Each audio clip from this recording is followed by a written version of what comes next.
Welcome to Lorient on the west coast of France, a city that is famous for being at the heart of the offshore racing world. All the major teams are here: Gitana, Sedebo, Banque Populaire, Chiral and many more.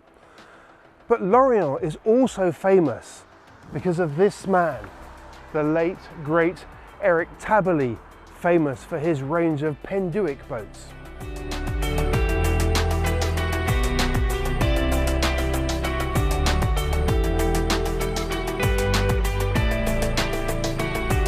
So it's his reputation that is such a big influence on this area. And it's always a buzzy, exciting place. It's the centre of the offshore racing world. And that doesn't matter whether you're sailing a big old Team Cat or a mini Transat boat. They're all here. But right now, Lorient is special as being the start of the Ocean Race Europe. The race consists of 3 legs. The first one, starting here in Lorient, then goes to Cascais in Portugal. Leg 2 then goes to Alicante in Spain, and the third leg takes the fleet to the finish in Genoa in Italy. Quite a challenge, but there's been an even bigger challenge for the event, a challenge that's been facing sporting events all over the world: COVID. And they've got a very impressive setup here to deal with it.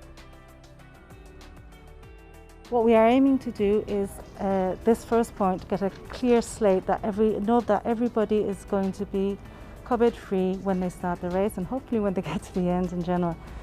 So although people have come in with their previous PCRs, and they have come in, some of them with PCRs within the 24 hours, we needed to know that everybody at the start has got a clean slate.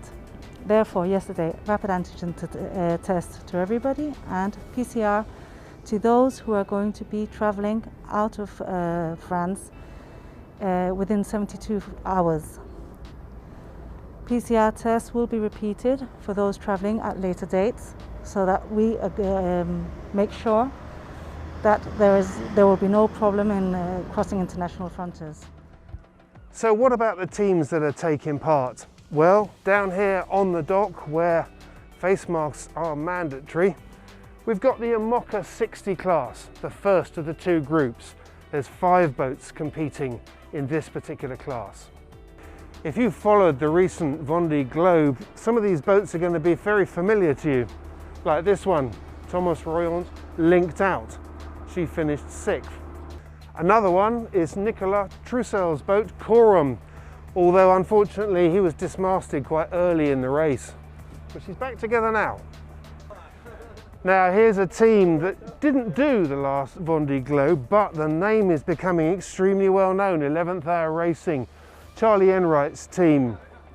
There's going to be a lot of eyes focused on this team because they really are up and running and getting ready for the ocean race next year.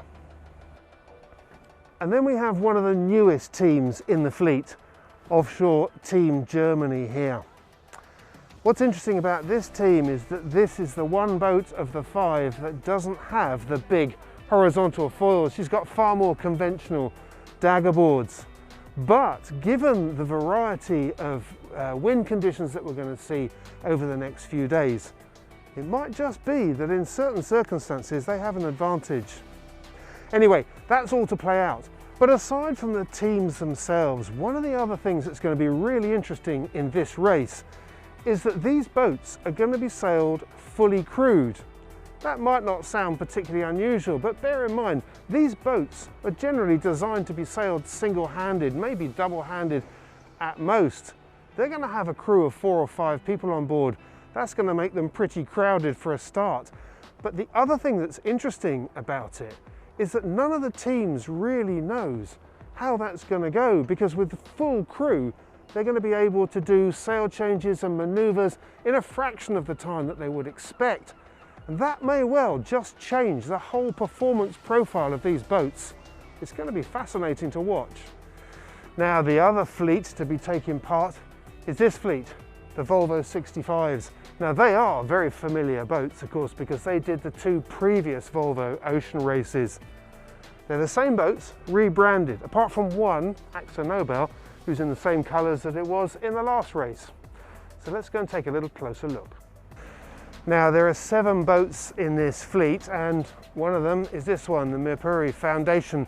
It's skippered by Jon Rushom, who's won the Figaro Solo twice. So there's plenty of eyes going to be on this team. Then there's Akzo Nobel. This is the one to be the most familiar. It was skippered back then by Chris Nicholson, and it still is. Now they've only just got the band back together just recently, but there's plenty of experience on this boat. Now this boat, Ambersail, is the Lithuanian entry, and you may think the name is familiar, and you'd be right to, because Ambersail 1 was a Volvo 60, Ambersail 2 is a Volvo 65. Now of the new teams, the Austrian Ocean Race project is indeed one of the freshest teams into this event, and that can also be said for its crew. It has a long list of crew of very young and talented sailors. It's going to be interesting to watch this one as well. Now, when it comes to racing, it's often said that it's hours on the water that counts. And for this new team, Viva Mexico, that might just be what puts them in very good stead indeed.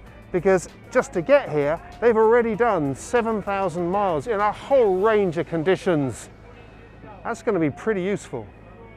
Now, Sailing Poland is another team that's also full of new sailing talent. But when you look down the list, there's one name that really sticks out, and that's a skipper, Bauer Becking. There's not many people in the world that know more about racing around the world than Bauer. So the 7th boat in the Volvo 65 fleet is this one, Team Childhood. It's also skippered by someone with an awful lot of experience, Simeon Tiempont. Plenty of experience offshore, but also someone who's won the America's Cup twice. So a fair bit of talent there then. So in this fleet we know an awful lot about the boats, and indeed those that have sailed these boats before know a lot about how to make them go quickly. But what interests me particularly about this fleet is how many young sailors are involved. It's fascinating to look down the list and see just how many there are. The youngest crew member here is actually 16 years old. That's pretty impressive. But there's another thing that stands out as well, and that is that the youth element is not mandated by the class. That's the teams deciding that they want to bring on board young new sailors and give them the opportunity to get a taste of what offshore racing is really all about. That's really exciting.